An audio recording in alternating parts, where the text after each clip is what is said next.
अरे स्वानंदी, आज उशीर झाला तुला? हा भाऊजी, ते मी आईकडे गेले होते. सहजच ना? ऑल बेल ना? हो, सगळं ठीक आहे. बरोबर. ऍक्च्युली तुला येताना पाहिलं ना आता, हा मला वाटलं तू इंद्रनील बरोबर कुठेतरी बाहेर फिरायला गेली होतीस की काय, आणि तू गाडी पार्क करायला आत आला आणि तू तिकडेच उतरलीस. नाही ना हो भाऊजी, ऍक्च्युली ते आजच म्हणाले होते की कुठेतरी फिरायला जाऊया, पण नेमका मलाच वेळ नव्हता. अशा ऑफर साठी वेळ काढायचा असतो धाकट्या बहिणी साहेब. सारख्या सारख्या मिळत नाहीत अशा ऑफर. तेही आहे, पण बरं झालं आम्ही फिरायला नाही गेलो, कारण तसंही आईकडनं यायला उशीर झालाय. फिरायला जायचं ठरलं असतं आणि उशीर झाला असताना मग यांनी चिडचिड केली असती. ए, माझा लहान भाऊ चिडका नाहीये बरं का. हा, म्हणजे त्याचं प्रेम आहे तुझ्यावर खूप. हा, माझ्यावर खूप प्रेम आहे म्हणूनच कदाचित चिडचिड करत असते, चिडके. अरे, पण तो चिडला की तुम्ही गप्प बसा हो, असं म्हणायचं नाही तो. काय भाऊजी, तुम्ही म्हणता चला उशीर झालाय. हो, चला चला. वर आणखीन एक पाहुणे आलेत आपल्याकडे. कोण? ती बिंबी मावशी गाडी बाहेर उभी आहे. दुपारचं सांगायला आले असतील.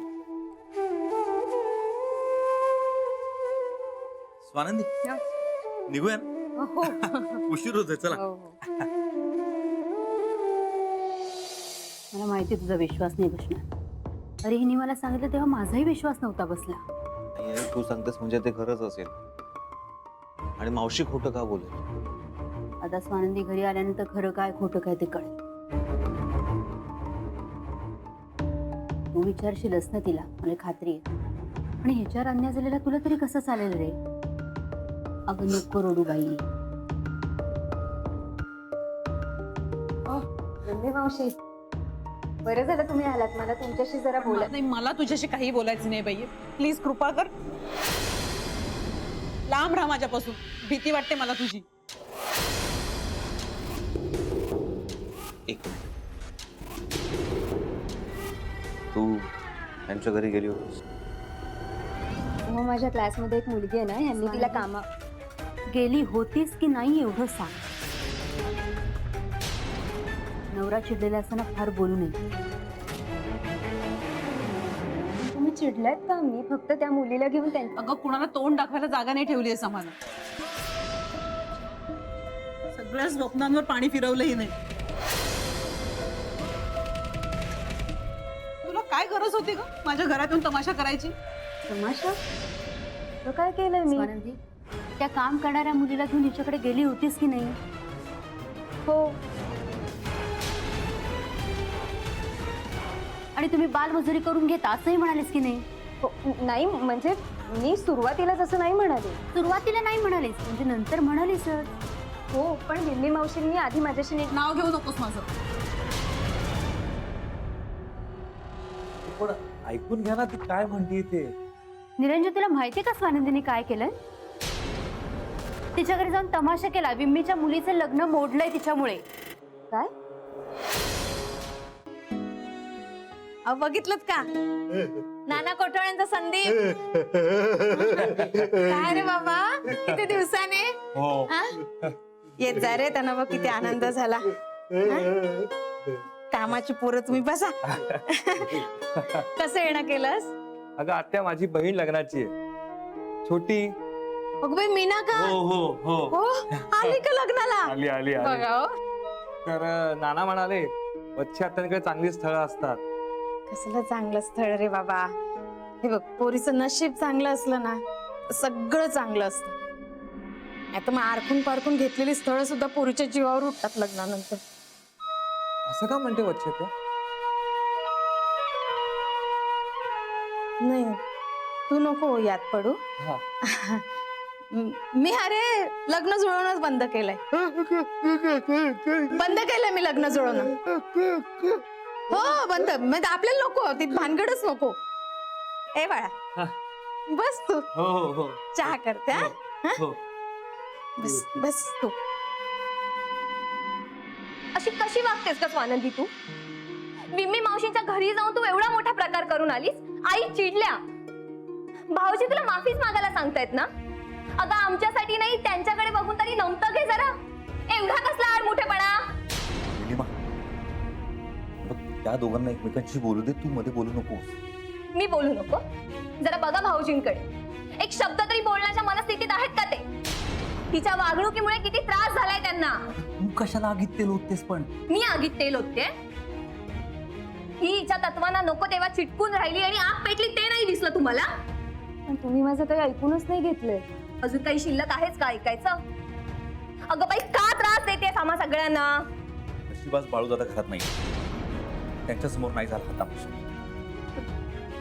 त्यांच्या समोर झाला असताना हा तमाशा तर एव्हाना पोहोचला असता हिच्या लाडक्या वच्ची आत्यापर्यंत. अगं, किती दुष्टपणे बोलतेस, काही कळतंय का तुला? चल चल माझ्या बरोबर. आता कुठे जायचंय रात्रीचं? काही जाऊ, मला तुझ्याशी बोलायचंय. चल. काय बोलायचंय? मी कुठेही येणार नाही दोघांना सोडून. आई आत रडत बसल्या असतील आणि भाऊजींची पण मनस्थिती काही फार वेगळी नाहीये. मी मोठी सून आहे या घरातली, मी कुठेही येणार नाहीये या दोघांना सोडून. ओ मोठी सूनबाई, चला बाहेर, मला तुमच्याशी बोलायचंय. आणि मी या घरचा मोठा मुलगा आहे म्हणून तू मोठी सून आहेस. चल. हो पण चल.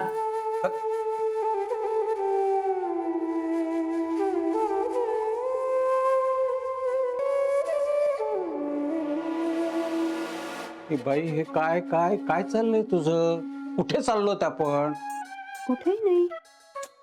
अगं, हे कसली कसली मोठमोठी नाटकं चाललीत ग तुझी. मी घराबाहेर निघून जाते असं म्हटल्यावर पोटात गोळा आला होता माझ्या, माहितीये तुला? काय असतेस तू? जरा पूर्व कल्पना देत जा ना मला प्लीज. संधी अचानक समोर नाही येते आणि कुठल्या गोष्टीची मलाच आयडिया नाही. तुम्हाला काय सांगू, डोंबाल. कसली संधी अचानक आली? अरे बाई, 2 दिवस घराबाहेर राहायचं नाटक करायला ना पैसे लागतात. ते दातावर मारायला पैसे नाहीत माझ्याकडे. बस काहीतरी बोलू नका. गाडीचा जो व्यवहार केला ना त्याचे पैसे आहेत अजून माझ्याकडे. ते काढायला लागू नये म्हणून कपाटातनं हा सगळा गोळ बाहेर काढून ठेवलाय. आणि कसली कसली अचानक संधी आली तुझ्याकडे? मिम्मीचा जो फोन आला होता ना तो खोटा होता. म्हणजे स्वानंदी मिम्मीकडे गेली हे खरंय. ती बालमजुरी बद्दल बोलली हेही खरंय. पण मिम्मीच्या मुलीचं लग्न मोडलं हे खोट आहे. मनाचे श्लोक आहेत सगळे. कोणाच्या? माझ्या. मिम्मीने जेव्हा मला फोन केला ना स्वानंदी तिच्याकडे गेले सांगायला, तेव्हाच माझ्या लक्षात आलं की या सगळ्या प्रकरणामध्ये एक संधी दडलेली आहे. म्हणून मग मी तिला उलटा फोन केला. कशाला?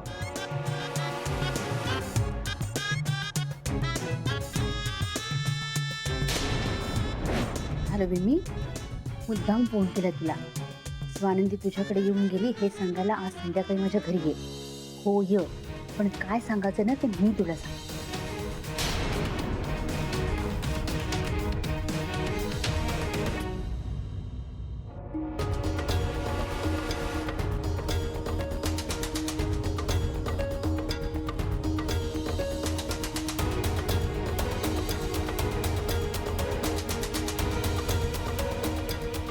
कळलं ना तुला सगळं? ठीक आहे, संध्याकाळी भेटू. बाई ग, खरंच कमाल आहे तुझी. कुठनं आणतेस गे एवढे मोठे डावपेच? माणसाने ना लखनवी कशिद्यासारखं असायला हवं. उलट कुठलं सुलट कुठलं काही कळतं उपयोगी नाही. समोरच्याला सतत गोंधळात ठेवायचं. तू आता माझा गोंधळ वाढवू नकोस. मी घेऊ का माझी बॅग भरायला? सांगितलं ना तुम्हाला कुठेही जायचं नाहीये. ही तयारी. इंद्रनीलला ही तयारी दिसली ना तरच तो विरघळेल आणि स्वानंदीला माझी आणि विम्मीची माफी मागायला लागेल. आता स्वानंदीचं काही खरं नाही.